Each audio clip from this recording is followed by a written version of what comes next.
Почитувани слушатели, ви посакувам Божи благослов. Денес ќе размислуваме за гордоста. Библијата вели: горделивиот човек на Бог му е познат од далеку. Гордоста е прва од 7 смртни гревови, така некој рекол. Таа по природен пат е вгнездена во човечкото срце. Во пословици или изреки Соломонови читаме: гордоста доаѓа пред пропаста. Гордоста е таква духовна и морална состојба која е претходница на сите други гревови. Во гордоста се крие симптом на прекумерно почитување и обожување на самиот себе. Библијата вели: Господ го мрази оној кој е со горделиво срце. Таквиот нема да остане неказнет или, како што вели на друго место, гордоста го понижува човекот, а кој е со понизен дух добива слава. Господ не го трпи тој грев. Во Псалм 101, 5 стих вели: кој е со горделиво и надуено срце, таквиот јас не го трпам. Гордоста може да прими разни облици, но сите тие произлегуваат од горделивото човечко срце. Некои се горделиви поради својот изглед, други поради својата раса, некој поради својата работа и позиција, некој пак поради својата општествена состојба. Но гордоста може да биде духовна, интелектуална, материјална и општествена. Духовна гордост. Што подразбираме под тоа? Најодвратна гордост е духовната гордост, која го доведе и Луцифер да отпадне од највозвишената позиција што ја имаше во небото. Таа е почеток на секој грев. Познато е дека Луцифер сакал да се изедначи со Бог, па дури и да го надмине. Сакал да биде независен од Бог. Кога ние луѓето ќе почнеме да се сметаме за посебни личности и кога ќе почнеме да се чувствуваме задоволни од самите себе и кога ќе го возвишуваме своето его до степен да бидеме независни од другите во секој поглед, тоа е знак дека сме на опасно горделиво тло. Духовната гордост е осудена во Библијата, бидејќи се потпира на човечките способности, а не во Божите благословенија. Таа во нас предизвикува презир и потценување на другите. Не тера да кажеме како оној фарисеинот: ти благодарам Боже што не сум како другите луѓе. Гордоста се велича самата себе и го прави човекот безобразен. Таа е полна со таштина и суета. Во гордоста нема ништо освен глупости. Има и такви луѓе кои се гордеат со својата самоправедност и се замислуваат дека се подобри од другите. Тие обично ја гледаат раската кај другите, а својата греда не ја забележуваат.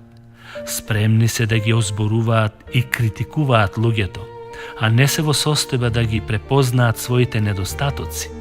Имаат такви очила кои гледаат само туѓи недостатоци, а самите ги прикриваат или и не се свесни дека ги имаат. Интелектуална гордост. Интелектуалната гордост е гордост на нашиот ум, на човечкиот ум. На оние кои страдат од оваа категорија Библијата им вели: знаењето возгордева, а љубовта надградува. Ако некој мисли дека нешто знае, тој уште не знае како треба да познава или да знае. Таа гордост се огледува во арогантното однесување кон оние луѓе кои немаат образование и кои не се писмени и кои се понижени. Во таа гордост луѓето забораваат дека сите способности и сиот разум доаѓаат од Бог. Интелектуалната гордост е непријател на Исусовото евангелие. Тоа се огледува во тоа кога луѓето се гордеат со други луѓе кои се сметани за темелници на секоја наука и образование. Во изреки Соломонови читаме: надевај се на Господ со сето своje срце и не подпирај се на својот разум. Гордиот ум се обидува да го стави Бог во епрувета и да врши експеримент со него.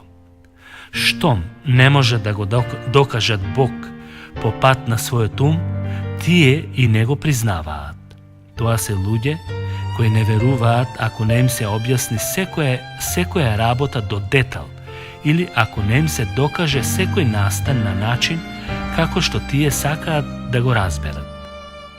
Во изреки Соломонови читаме: Си видел ли човек кој себе си се смета за мудар? Знај, повеќе надеж има за безумниот отколку од него. Материјална гордост. Материјалната гордост е поради земните добрини и богатства. Сите духовни и материјални добра доаѓаат од Бог. Меѓутоа, луѓето се обидуваат тоа да си го припишаат на себе и своите способности. Во првата, односно во 5-та Мојсеева книга, 8 глава, 18 стих е запишано: Спомни си за Господ твојот Бог, тој ти дава сила да го спечалиш богатството. Во таа гордост е подредено нашето јас или его. Наместо на Бог да му се даде слава, тој се свртува кон себе и во себе се надева. Тој во Божите очи е мизерен и отпаднат, но бидејќи има богатство, тој мисли дека е вреден и силен и дека не му е потребен и Бог. Таквата гордост го наведува човекот на лакомство.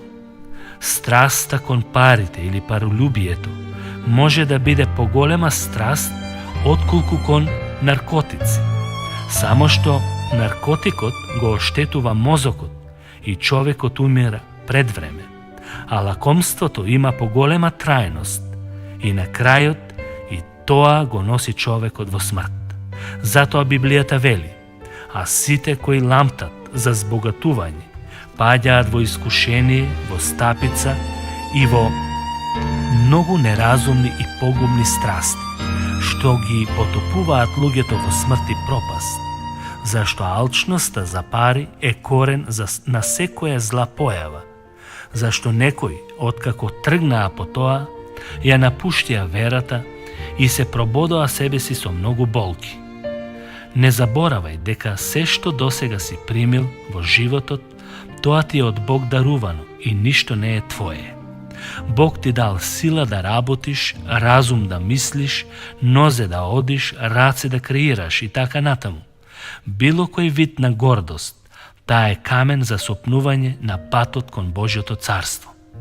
Гордоста ги спречува луѓето да влезат во Божјото царство. Бог сериозно го мрази овој грев, од кој произлегуваат сите други гревови. Како можеш да го избегнеш овој грев? Признај го и понижи се со покаяние пред Исус Христос. Ниеден горд човек нема да влезе во Царството Божјо. Само ако го отстраниш од себе овој грев, ќе имаш пристап до Бог. И крвта на Исус Христос, Божиот Син, го чисти секое човечко срце, па и гордоста. Божи благослов. Амин.